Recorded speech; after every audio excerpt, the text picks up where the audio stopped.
Bonjour à tous. J'ai été interpellée par plusieurs agriculteurs désireux de partager les problèmes qu'ils rencontrent au quotidien et de faire des propositions d'amélioration d'un système verrouillé. L'actualité politique étant propice à mettre en avant ces acteurs phares de notre sécurité alimentaire, j'invite tous les candidats à écouter ce qu'ont à dire nos agriculteurs et à tenir compte de la nécessaire évolution législative en la matière.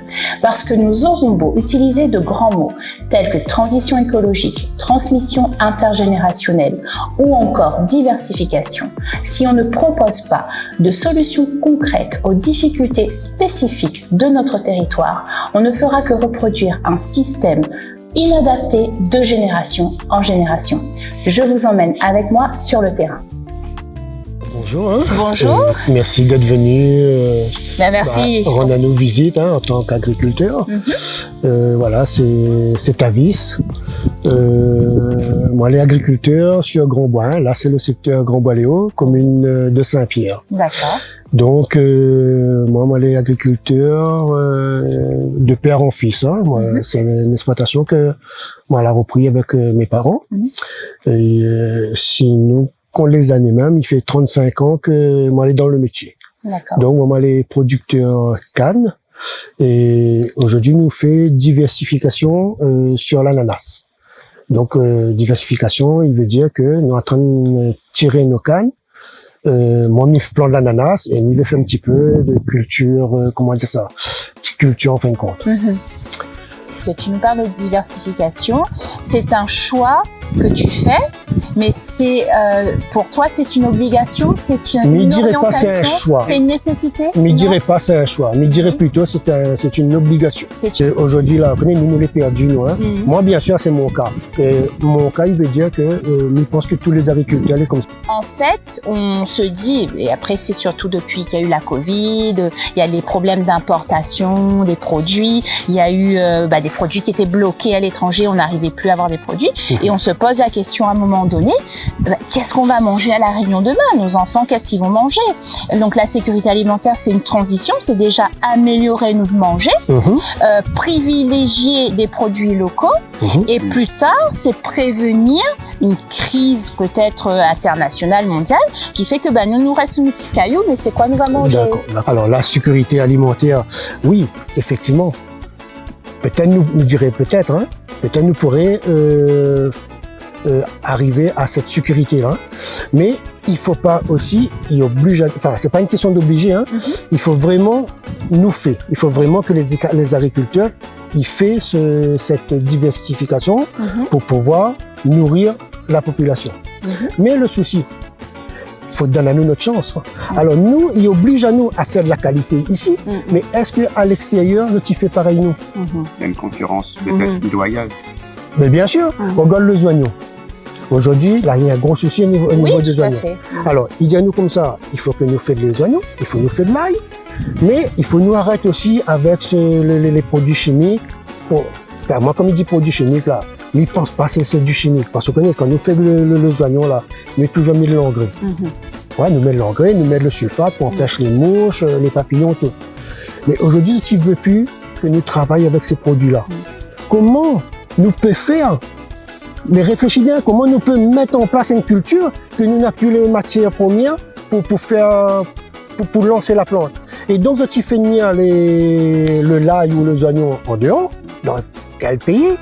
Pourquoi un pays comme la Chine, il fait des hectares, on croit que si ça arrache les herbes à la main, ça peut mettre produits chimiques? Non.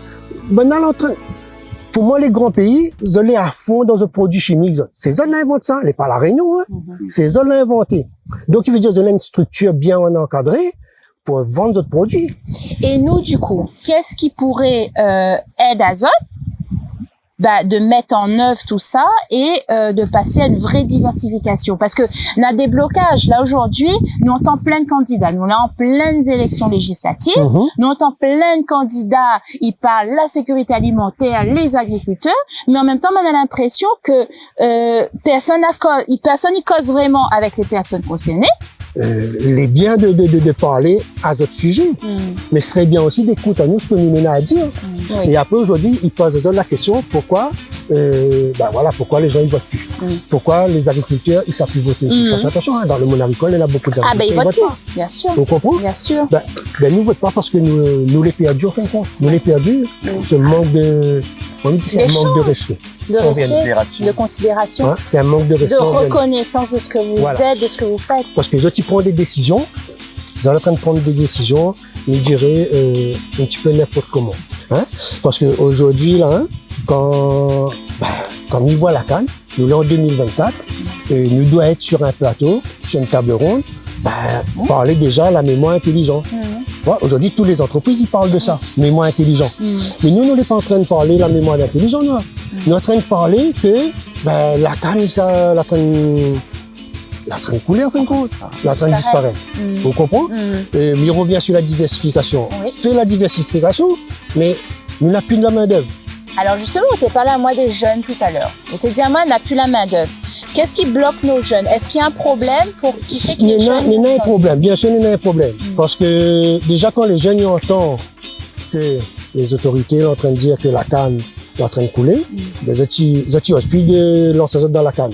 D'accord? Et moi, aujourd'hui, je vois à l'école, par exemple. À l'école, l'enfant, il rentre en maternelle. Il fait son petit cours maternel jusqu'à CM2. Et la personne, il parle à lui de l'agriculture en général. C'est vrai. D'accord?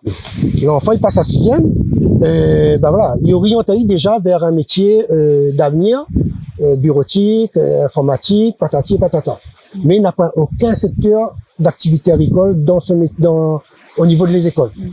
Après, il a créé le lycée agricole. Oui. Il est ouvert à tout le monde. Aujourd'hui, le lycée agricole est ouvert à tout le monde. Mais le lycée agricole, aujourd'hui, qu'est-ce qu'il fait? Zoti forme les jeunes pour être chefs d'exploitation. Est-ce qu'aujourd'hui, 2024, nous encore pour installer nos jeunes pour être chefs d'exploitation? Qui n'a de la terre aujourd'hui?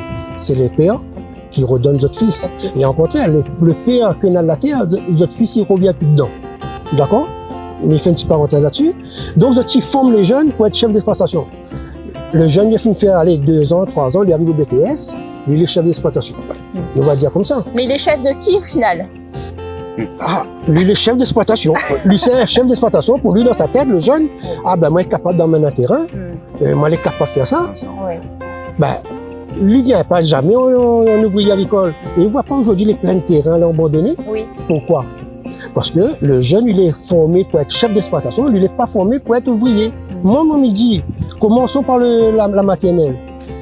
Et même, il pense qu'on aurait une main-d'œuvre. On aurait une main-d'œuvre là. Mais du coup. Pour aider à nous. C'est une transmission, donc il faut transmettre le savoir. Le savoir. Et qui peut transmettre un savoir? À part qu'un agriculteur. Alors, et au-delà de transmettre le savoir, comment ça se passe, la transmission de la terre, du coup? Est-ce que c'est si facile? Parce que quand c'est de père en fils, c'est facile. n'est pas facile, non. Le métier d'agriculteur n'est pas facile. Non, mais quand on dit la transmission, les aussi, comment administrativement, on rachète la terre. Imagine-moi, mais pas autre maman, mais il veut acheter la terre. Aujourd'hui, moi, j'ai un garçon qui lui dit à moi, il a son bac agricole. Lui veut installer lui. Moi, il veut installer lui, avec moi, elle est logique. Le but d'un parent, c'est de revoir son fils pour comprendre ce qu'il est en train de faire. Alors, aujourd'hui, moi, elle a dit à lui, fais pas de la DGA. Fais pas. Parce que là, si lui, ça fait la DGA, mais pas sûr, c'est l'année prochaine qu'il est là. On n'est pas sûr si en 2026, il aura sa DGA. Parce qu'au niveau de l'administration, il prend trop de temps. L'administration est trop lente. Il prend trop de temps, il est trop lent. Vous comprenez? Donc, moi, ce que moi, fait, je l'ai installé la vie sur le... sur toi, en fait. Voilà, à ma poche. À ta poche, ok. Vous comprenez? Ok. Lui, il n'a pas fait de DGA. Ok. Mais il est dommage, parce que aujourd'hui, il pousse l'enfant pour avoir des aides. D'accord? Et à côté de ça, il est obligé d'être sur poche, du coup. Mais bien sûr, parce que moi, lui était en aide familiale pendant 5 ans. Oui. Donc, cette année, ces 5 ans, il est fini. Oui. Lui, là, il a eu son diplôme aussi fin d'année, là. On rencontre le temps que lui perd. Qu'est-ce qui fait que le système de coopérative aujourd'hui n'est plus efficace et ne vous permet plus de gagner votre vie à sa juste valeur? Qu'est-ce qui bloque au niveau des coopératives? Moi-même, je ne maîtrise pas trop les coopératives. Moi-même, comme on était en coopérative, quand je partais dépose mes trucs en coopérative, ou à dépose tant d'ananas, tant de fruits. Quand maman les payait, nous trouvons que le prix que maman a été payé n'était pas à sa juste valeur. Sa juste valeur. Voilà. Aujourd'hui, enfin, on y pense, hein, peut-être n'est pas vrai, peut-être machin. Aujourd'hui, là, nous avons le fameux lait de, comment ils appellent ça? POSEI. POSEI.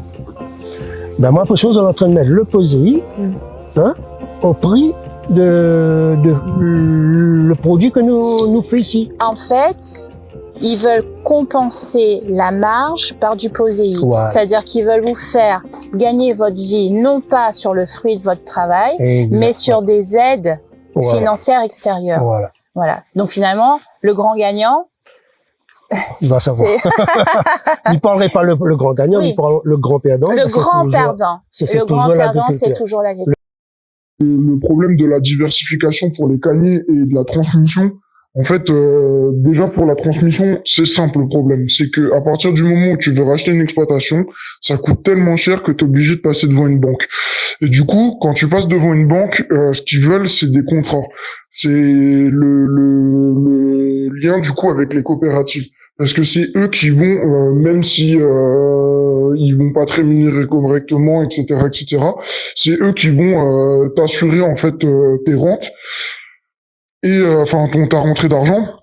Et du coup, c'est ça qui fait qu'une banque suit. Et là, du coup, pour le coup, il y aurait quand même peut-être plus un aspect législatif où on serait obligé, donc avec les lois qui veulent faire là sur les prix planchers, etc., ou d'avoir des adaptations locales pour obliger les coopératives et les grossistes qui sont derrière à faire plus de transformation, plus de ci, plus de ça.